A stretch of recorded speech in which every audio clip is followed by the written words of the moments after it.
Há quem faça da arte uma extensão de si mesmo, não importa a idade. Dançar é como um ato de amor que nos leva para onde for preciso. Começar jovem, desenvolver talento, fazer as malas para a capital e chamar de casa outras tantas cidades foram como passos certos num caminho de sucesso. Competições na Europa e nos Estados Unidos, desafios televisivos, o Festival da Eurovisão de Dança foram apenas alguns dos muitos marcos deste bailarino cuja carreira marcou tantos e que se prolonga agora na vertente educativa. Brilhante, Ricardo Silva.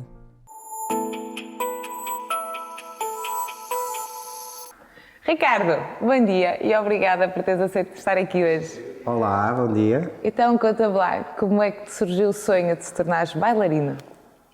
Primeiro, queria agradecer, como é óbvio, ao atleta e a vocês pelo convite. Obrigada, Estou nós. cá com muito prazer. Nós também. E acho que esta entrevista vai correr muito bem. Vai, de certeza absoluta, porque isto dois artistas tratam-se Dois bem. artistas, exatamente. Então, tornaste-te bailarino quando? Ou melhor, quando é que isto começou?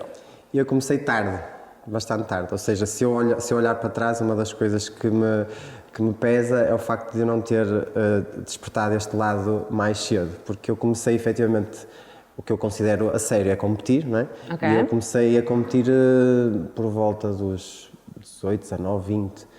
Ou seja, a dança de salão surgiu na minha vida aos 17. Eu depois tive mais ou menos 3 anos naquilo que se chama danças sociais. Ok. E foi isso que me despertou para depois querer mais algo mais a sério e ir para a competição. Então foi um acaso teres encontrado a dança? Porque eu gostava muito de dançar, desde pequeno que eu sei que gosto de movimento, gosto de música. Cheguei a falar à minha mãe, quando era pequeno, olha, eu gosto de dançar, mas aquilo nunca surtiu muito efeito, apesar da minha mãe gostar muito de dança. Ok. E houve uma vez que, não sei porquê, na altura havia no Cório, não sei se o ginásio Cório, sim, no claro. Carandá, Certo. haviam aulas de jazz. E a minha mãe soube, não sei porquê, e falou-me, olha, queres te inscrever? Queres que eu te inscreva nas aulas de jazz? E eu, sim, bora lá. E fui para aulas de jazz e fiz aulas de jazz. E na altura até gostei muito, mas eu era muito tímido, era muito introvertido. Então, quando foi a fase de fazer espetáculos ou exibições, eu cortei-me, literalmente. Tu não querias ir às apresentações? Não. Porquê? Tinha vergonha, não me sentia à vontade e depois sabes como é aquela situação de há muitas raparigas, há poucos rapazes, então tu sentes-te um bocadinho fora, um peixinho fora da água. Ok. E sendo eu muito introvertido, aquilo mexia muito comigo. E o facto de estar a dançar para alguém, ou em público... É a ser julgada, não é? A ser julgada. Isso para mim era muito complicado de gerir. E então eu sempre me cortei literalmente e acabei por desistir por causa disso. Anos mais tarde, a minha mãe chega a casa a dizer assim, olha, eu tenho que dançar, pá. Eu adoro danças de salão e para mim danças de salão era para velhos, desculpem a expressão. Pronto. Peço desculpa, mas na altura, na minha cabeça, enquanto teenager, era assim. Ok, As roupas, é justo. As roupas não dava, eu via aquilo na televisão e era assustador para mim. Era algo que eu não me identificava minimamente. E a minha mãe chega a casa e diz assim, olha, inscrevi-me na altura no Pópulo, em danças de salão, não queres vir comigo? E eu desatei-me a rir, parti-me a rir porque aquilo para mim não fazia sentido nenhum. Danças salão, eu ainda por cima estava numa fase... Tu estavas-te a ver no Pópulo a dançar com a tua mãe e com uma malta mais antiga. Sim, não me imaginava, primeiro não me identificava com o estilo, músicas, dança, as próprias roupas, tudo. Nada. E a minha mãe dizer, mãe, anda-me a acompanhar numa aula de dança de salão, para mim foi um disparate, género, está bem. Até à próxima. Até que fui com ela só acompanhar, ficava lá no início com os meus fones a ouvir a minha música. A fazer de conta que não estavas ali. A fazer de conta que não estava lá. E eu ainda por cima era um bocado, na altura era mais, nós usávamos a palavra dread, né? Okay. Roupas largas, ainda hoje não assim, tinhas nada a ver com o género. Nada a ver com aquilo. E no intervalo de uma aula, o professor estava sempre a insistir para eu dançar, porque é sempre preciso rapazes, não é? E o professor insistiu, a minha mãe também insistiu e eu fui experimentar a base de chá com a minha mãe no intervalo da aula. Não sei o que aconteceu. Sei que houve uma conexão imediata com aquele registro, com aqueles passos. A partir dali nunca mais deixei. E comecei a ir às aulas, comecei a ser par da minha mãe, ou seja, eu fazia dança com a minha mãe nas aulas. Só que havia lá um grupo de jovens em que eu comecei a inserir-me que queria mais, e queria aprender mais, e queria fazer mais passos, e queria saber mais. Então fomos puxando pelo professor. Só que o professor era literalmente um professor de social. Em Braga não existia competição, nem sabia sequer o que isso era. E foi assim que as coisas foram crescendo, e foi criada uma turminha de jovens, digamos assim, e foi preciso chamar um professor do Porto para vir dar aulas de competição e abrir uma turma, a primeira turma de competição em Braga. Foi contigo? Foi, comigo e com o grupo da altura. Basicamente tu estranhaste e depois entranhaste. Exatamente. Que é sempre uma parte engraçada, tendo em conta que não estavas nada aí virado para dançar. Eu nunca jamais pensei que isto iria ser a minha vida. Tu ingressas na parte mais competitiva e continuas a estudar paralelamente, não é? Vais para a universidade? Sim, depois, como eu disse, entrei já à tarde na competição, porque o ideal é nós começarmos de pequeninos. Porque e o tens nosso corpo... par logo ali...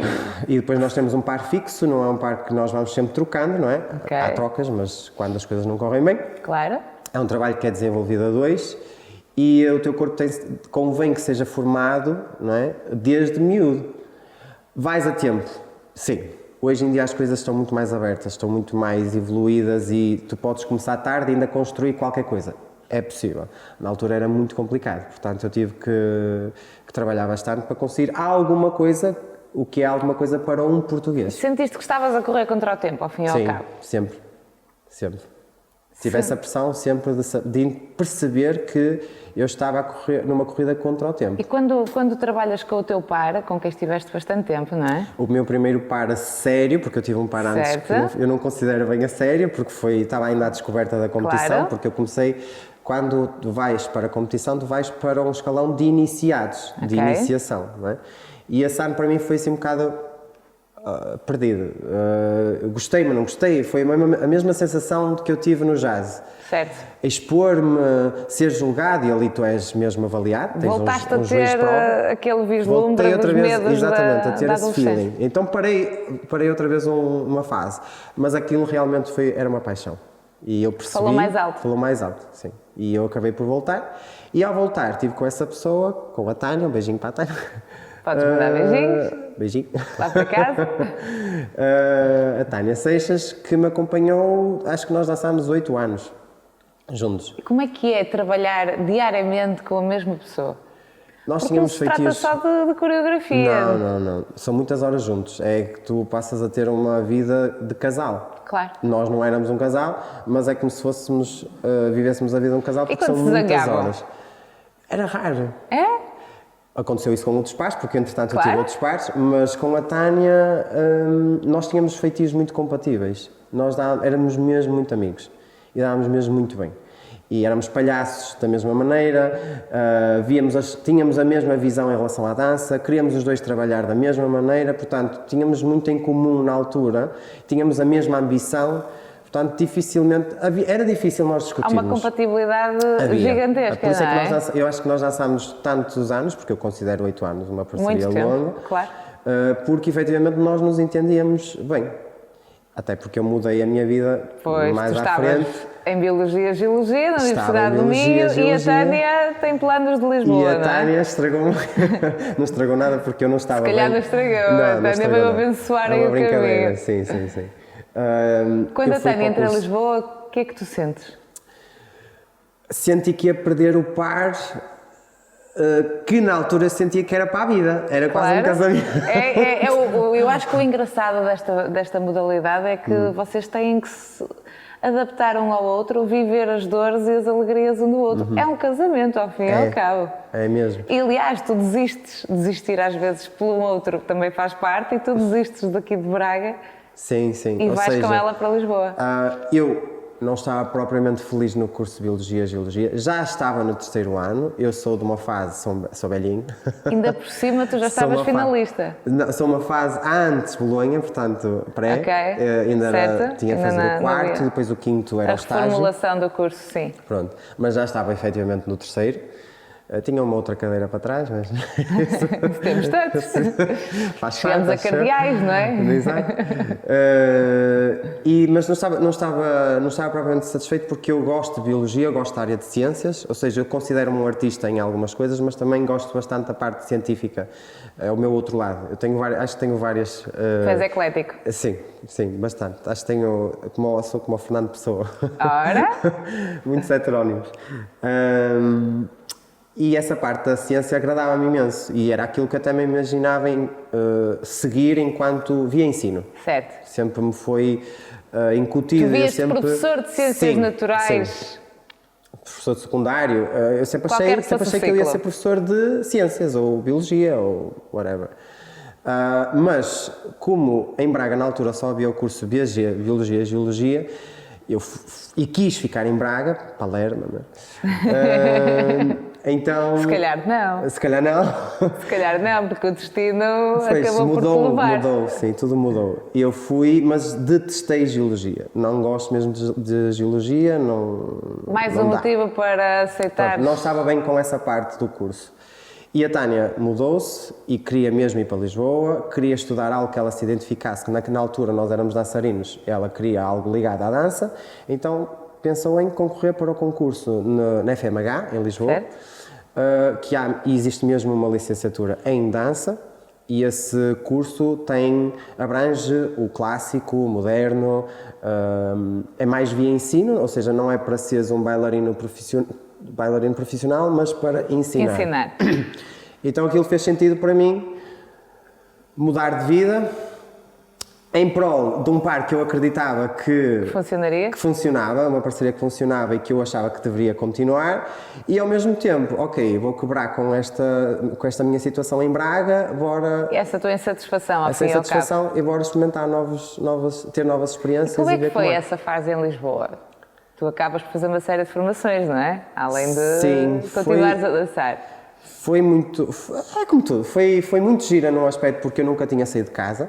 Portanto, foi a primeira vez que eu saí de casa, viver sozinha, ser mais independente, essas questões todas. Todo um novo contexto, não é? Pronto, e eu às vezes sou assim mais para o relax, em casa, né? E gosto assim das coisas que aparecem assim feitas. Tu gostas de calma e serenidade. Em casa, sim. E as coisas mudaram muito nesse sentido, tive que ser muito mais independente. Claro. E a experiência de viver em Lisboa é completamente diferente de viver em Braga. É alucinante a diferença, não é? É uma cidade completamente diferente. Abre-te muitas portas e dá-te muitas oportunidades, mas ao mesmo tempo, para mim é desconfortável. Porque tens que andar de metro, porque tens que andar de autocarro, porque tens que ir para aqui e para lá. Perdes toda uma qualidade de vida que sabemos que temos em Braga, eu já tinha o meu carro, já dava as minhas aulas, é um conforto diferente. Demoravas uns 5 minutos de um lado para o outro, não havia trânsito, pronto. São confortos diferentes. Claro. Portanto, para mim, essa parte é importante. Para outros jovens, se calhar, ir para grandes cidades é um sonho, não é? Para mim porque oferecem muita coisa, não é? Mas, por outro lado, o desconforto de viver em grandes cidades, para mim, não é muito atraente. E acho que é por isso que eu ainda tu tens algumas participações em campeonatos ainda na fase em Lisboa, não é? Sim, eu já competia, quer em Portugal, quer internacionalmente. Ou seja, eu já estava a criar, digamos, uma carreira enquanto dançarino profissional, quer em Portugal, quer no estrangeiro. Já tínhamos uma série de competições às costas. Certo. Quando fui para Lisboa foi mais por causa dessa situação do meu par, claro. Para viver uma situação nova. E depois também houve outras experiências que aconteceram em Lisboa, não é? E que me fez ficar por lá durante, acho que foram 3 a 4 anos, ainda assim. Ou melhor, o curso, supostamente 3 anos, não é? E ainda tive mais 2 anos a fazer um programa de televisão. Vamos falar sobre isso? Como é que foi a experiência no entretenimento? Foi incrível. Eu estava mais uma vez reticente, muito, ou seja, mais uma vez da exposição, porque em prova... a uma escala nacional e perpétua, porque fica registada, não é? Fica registada. Em provas, em competições, eu já estava à vontade. A pista é o meu palco, estava bem comigo mesmo, sentia-me bem, não tinha problemas nenhuns, sentia-me à vontade, conseguia fazer o meu papel e adorava. Ou seja, eu adorava estar em pista, adorava competir. Essa parte estava arrumada. A exposição televisiva é completamente diferente. Não é? Pronto. E então foi logo um entrave, não sei se vou querer concorrer, porque na altura nós dançávamos pelos alunos da Polo, que é uma escola que ainda hoje em dia tem muito nome em termos de dança de salão. E nós representávamos os alunos da Polo e os alunos da Polo receberam o convite para fazer castings para o programa Dança Comigo, na RTP1. Certo. Pronto.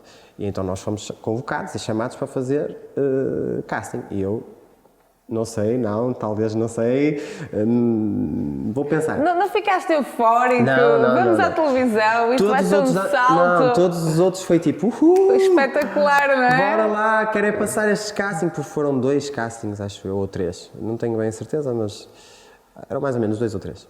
E era logo com a altura o coreógrafo era o Marco Camilis, e eu estava lá, mais a produção, pronto. Eu fui quase obrigado, porque mais uma vez o meu par aceitou o desafio e queria ir em frente e queria fazer a experiência, viver a experiência, e lá vou eu, atrás da Tânia, digamos assim. E correram bem os primeiros castings, eles gostaram de nós porque ficámos os 2, quer eu, quer a Tânia, ou seja, também foi um ponto positivo, porque se tivesse ficado eu ou ela e ficássemos separados... Vocês também, acabavam por fragmentar e não era muito bom, não é? Mais uma vez havia ali uma sensação de fragmentar a parceria que eu e ela acreditávamos que era uma boa parceria, em termos competitivos. Mas tu acabas por ganhar algum destaque, não é? Pronto, correu bem, os castings correram bem, fomos para a experiência. O que é que era giro na experiência? O facto de ser em direto. Porque nós fizemos alguns programas gravados, como na altura o Herman Sick, havia muito o costume de os dançarinos irem dançarem o És Tão Boa. Sim, eu já dancei isso com o Herman também, não foi um momento bonito. Não foi giro, quer dizer, foi e não foi, mas havia, lá está, os alunos da Polo Lisboa eram chamados para dançar no momento em que o Herman abria o programa e cantava o És Tão Boa. Maracas. Sim. Exato. Aquilo para nós era um bocado estranho, mas era o que era e era a experiência também ficava. Também era trabalhar giro. com o Herman não deixa de ser uma experiência avassaladora. E eu cheguei a tratá-lo por tio Herman, porque ele connosco sempre foi incrível. Claro, ele é uma peça. E então nós fizemos esse programa várias vezes sem ser direto, portanto, a fazer cortes. É insuportável, desculpem, mas trabalhar assim... Eu ia-te perguntar isso, como é que é a dinâmica de produção, de gravação, como é que tu te sentes neste meio? Porque uma coisa é o que está passado lá para casa, outra coisa é a pressão e é um bocadinho a exigência da competência para as pessoas trabalharem neste meio, que se calhar o comum das pessoas não faz muita ideia do quão exigente é. Foi tu bastante... deste bem? Foi bastante exigente, foi uma dualidade, mais uma vez, esta é a minha vida, não é? Certo. Porquê? Porque a adrenalina que aquilo causava enquanto direto era incrível. Ou seja, se há coisa que eu tenho saudade é de estar em direto em televisão e sem saber se vai correr perfeito, se não vai. Nós estamos treinados para que corra bem, mas às vezes pode não correr, não é? E essa adrenalina, o movimento atrás dos bastidores, a correria com a apresentadora e com maquiagem e com não sei o quê, depois os ensaios durante o dia, os planos, aquela confusão toda é muito engraçado e é muito giro de viver. É apaixonante, não é? O que é que eu não gostei? E eu não tenho problema nenhum em dizer porque sempre é o que é. O que é que eu não gostei? Eu senti que o programa, apesar de me estar a dar muita experiência em termos coreográficos, artísticos, de performance... E responder à pressão, não é? Responder à pressão, complementava-me a competição, mas eu tive que me afastar da competição durante esse tempo todo porque os programas eram ao sábado, ao fim de semana. Era o Dança Comigo? Dança com as Estrelas? Dança Comigo. Depois o Dança com as Estrelas foi na TVI. Portanto, foi o primeiro programa de dança em Portugal, foi o Dança Comigo. Aquilo na altura teve assim um impacto... Teve um impacto brutal. Então foi logo o primeiro, ainda por cima. Mas afastou-nos da competição. Porque nós tínhamos de treinar todas as semanas fazer novas coreografias, não é? Com um convidado, fazer as coreografias e treinar com o convidado. E depois a gala era ao sábado, era impossível eu competir, quer nacionalmente, quer principalmente que o meu objetivo maior era sempre lá fora. Eu gostava muito de competir cá, mas honestamente... Tinhas o olho sempre no estrangeiro. Meu olho era lá fora, claro. não era cá. Isso afastou-me das competições, afastou-me da formação daquilo que eu mais gosto, que é a competição, a dança-competição. E começou-me a fazer alguma confusão. Apesar de tudo, tu acabas por abdicar um bocadinho da competição, mas ganhas algum astro. Mas ganhei, eu tenho que assumir. Tu és par, a dada altura, da Sónia Araújo, não é? Sim. Como é que foi essa experiência? Foi incrível. Que te levou à Eurovisão, inclusivamente, Exatamente. não é? A Sónia Araújo veio assim num momento chave, mesmo perfeito, porque eu estava um bocado em baixo na primeira edição, porque houve ali umas trocas de pares, não sei o quê, não interessa. Não interessa? Eu estava um bocado em baixo, quer eu, quer a Tânia, na altura, e tinha aceito fazer a segunda edição, com todo o gosto, mas estava assim um bocado chateado com algumas coisas que acontecem no meio televisivo e como acontecem em todo lado. E como em todas as empresas. Em todas as empresas. E a Sónia caiu assim como uma lufada de ar fresco e foi tipo, perfeito, não podia ter sido mais perfeito eu ter dançado com a Sónia Araújo na segunda edição. E alguém que te compreende no meio, não é? Sim, porque ela é uma pessoa incrível, nós demos muito bem. E depois ela foi bailarina, certo. Ou seja, facilita muito o nosso trabalho, porque qualquer coisa difícil ela apanhava, era muito mais fácil fazer um lift. O lift é levantar, por exemplo, a bailarina no ar ou pegar na bailarina, não é? E há pessoas que foram para o programa que não sabiam absolutamente nada de Essa também era nada. Um bocadinho a piada do programa, Isso não é? também tinha piada, era não é? Mas para nós bailarinos e professores era muito complicado. A Sónia tem todo um background que facilitava imenso. Claro. É uma miúda gira, quer dizer, é uma apresentadora que dá gosto a olhar e ver dançar. Tinha tudo, não é? Performance, elegância. Tinha tudo. Não é? Além disso, dávamos muito bem. E pronto, e conseguimos fazer o programa todos juntos, felizmente, fomos à final do Dança Comigo e ganhámos, ela ganhou, e acontece a Eurovisão de dança, decidem criar a primeira Eurovisão, o concurso Eurovisão de dança, e lá vamos nós. E como é que foi a experiência? Talvez a mais mediática, não? Talvez, foi porque se nós já tínhamos alguma visibilidade no programa Dança Comigo, que foi estranho, na altura as pessoas conhecerem-me na rua e eu não ligo mesmo nada, tipo, não acho que é piada, autógrafos e essas coisas, para mim não faz sentido agora nenhum. Agora seriam selfies. Exato, agora já não seria escrever num papelinho. Não, agora é selfies. Mas isso para mim era muito estranho, não acho muita piada, não tenho aquela cena de vedeta, de querer ser estrela. Na dança de salão, sim, ou seja, na competição, sim. Enquanto artista, tu gostas desse reconhecimento, mas incomoda-te o dia-a-dia de Mas calma, não sou nenhuma estrela aqui para mandarem a pedir autógrafos, não, acho que não faz sentido nenhum. Mas era o que era, na altura as pessoas a conheciam-nos, não é? Nós íamos na rua e diziam, olha, o Ricardo dança comigo, não sei o quê, oi. E foi porque tu ganhaste imenso mediatismo. Sim, nós e os outros dançarinos, quer eu, quer o outro par, porque o outro também, nós estávamos a par na Dança Comigo, era eu e a Tânia, que era o meu par de competição, e era o Pedro e a Tatiana, que também era um par de competição. Portanto, ficámos os dois pares no concurso. E todos nós tínhamos essa visibilidade e era engraçado, tinha a sua piada,